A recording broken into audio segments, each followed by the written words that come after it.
जदयू से अलग होने के बाद उपेंद्र कुशवाहा इन दिनों विरासत बचाओ नमन यात्रा पर निकले हुए हैं। अपनी इस यात्रा में वह लगातार बिहार सरकार की कमियों को गिना रहे हैं। वहीं इस बात की भी चर्चाएं तेज है कि उपेंद्र कुशवाहा जल्द ही भाजपा में शामिल होंगे, लेकिन अब इन तमाम सवालों का जवाब कुशवाहा ने दे दिया है। कुशवाहा ने साफ तौर पर कहा है कि मैं मर जाऊंगा लेकिन कभी भी बीजेपी में शामिल नहीं होऊंगा।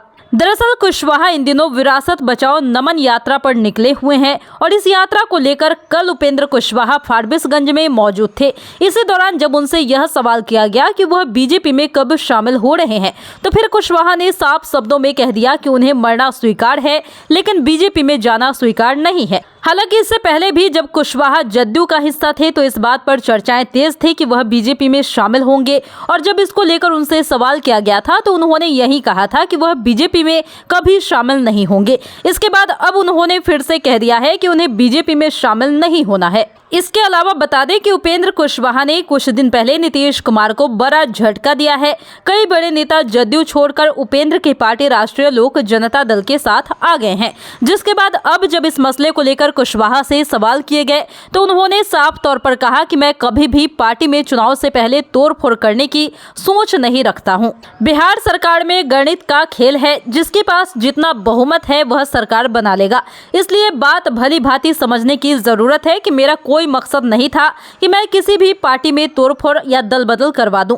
सरकार को बनाने या फिर सरकार को गिराने में मेरा कोई इंटरेस्ट नहीं है। इसलिए अगर कोई यह बात कहता है कि आपने जदयू में फूट डाला है या फिर कोई कहता है कि आप बीजेपी में शामिल होने जा रहे हैं, इस बात को मैं कभी सीरियसली नहीं लेता हूं। मैं चुनाव में जीत कर आने वाला नेता हूं, ना कि तोड़फोड़ कर नेता बनने वाला नेता हूं।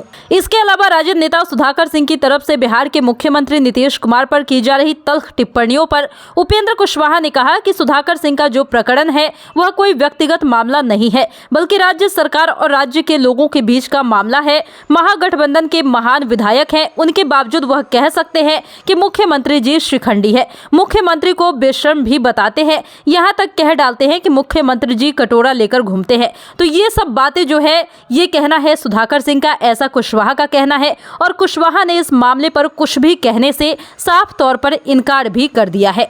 दीक्षांत एडुटेक लाया है दीक्षांत ई लर्निंग ऐप। बने दीक्षांत का चैनल पार्टनर और अर्न करें लाखों रुपए प्रति महीने। चैनल पार्टनर बनने के लिए विजिट करें www.दीक्षांत.com।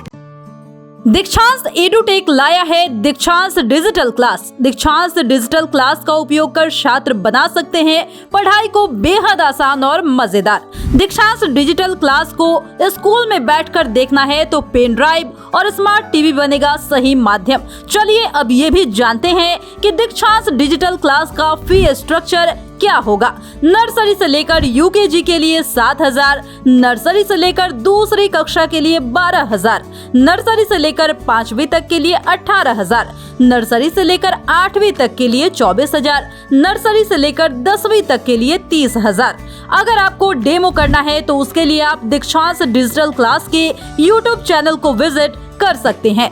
हमारे YouTube चैनल को सब्सक्राइब और Facebook पेज को लाइक करना ना भूलें। धन्यवाद।